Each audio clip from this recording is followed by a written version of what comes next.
Mormon की किताब से अल्मा का 14वां अध्याय। अल्मा और अमुलेक का चमत्कारी बचाव। और ऐसा हुआ कि जब उसने लोगों से बात करना खत्म कर दिया तो उनमें से कई लोग उसकी बातों पर विश्वास करने लगे और पश्चाताप करने और धर्म ग्रंथों को खोजने लगे।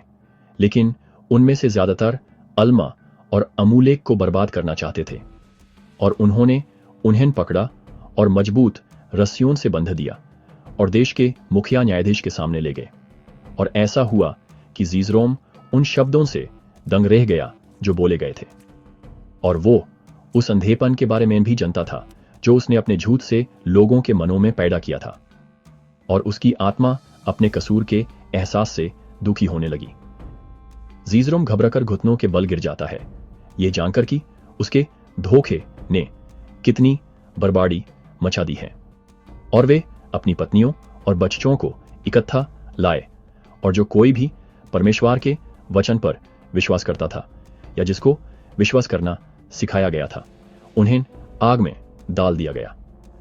और वे अपने इतिहास भी लाए जिनमें पवित्र धर्मग्रंथ थे, और उन्हें भी आग में डाल दिया।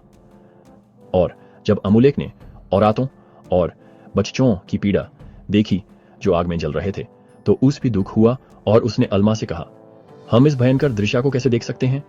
इसलिए आओ हम अपने हाथ आगे बढ़ाएं और ईश्वर की शक्ति का प्रयोग करें जो हम में है, और उन्हें आग से बचाएं। लेकिन अल्मा ने उससे कहा, आत्मा मुझे रोक रही है कि मैं अपना हाथ आगे न बढ़ाऊं, क्योंकि देखो प्रभु उन्हें अपने पास महिमा में ले जा रहा है। और देश का मुखिया न्यायाधीश आया और अल्मा और अमुलेक के सामने खड़ा हो गया जब वे बंधे हुए थे, और उसने उनके गालों पर अपने हाथ से मारा और उनसे कहा, जो तुमने देखा है उसके बाद क्या तुम फिर से इन लोगों को उपदेश दोगे?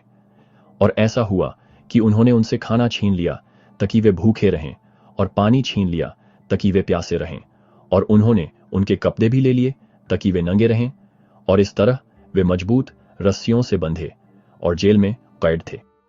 और अल्मा चिल्लाते हुए बोला, हे प्रभु, हम कब तक इन बड़ी पीड़ाओं को सहन करेंगे?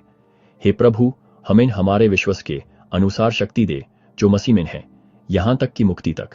और उन्होंने उन रस्सियों को तोड़ दिया जिनसे वे बंधे हुए थे। और जब लोगों ने यह देखा तो वे विनाश के डर से भागने लगे, और पृथ्वी जोर से हिली और जेल की दीवारें फट गईं। एक बड़े भूकंप ने जेल की दीवारों को तोड़ दिया, दुष्टों को कुचल दिया, जबकि अल्मा और अमुलेक बिना किसी नुकसान के खड़े रहे। और जब उन्होंने अल्मा और अमुलेक को जेल से बाहर आते हुए देखा तो वे बड़े डर से भर गए, और अल्मा और अमुलेक की उपस्थिति से भाग गए जैसे एक बकरी अपने बच्चों के साथ दो शेर से भगती है। विश्वास और ईश्वरीय मुक्ति का क्या ही सबूत है। इस यात्रा में मेरे साथ जुड़ने के लिए धन्यवाद। अगली बार तक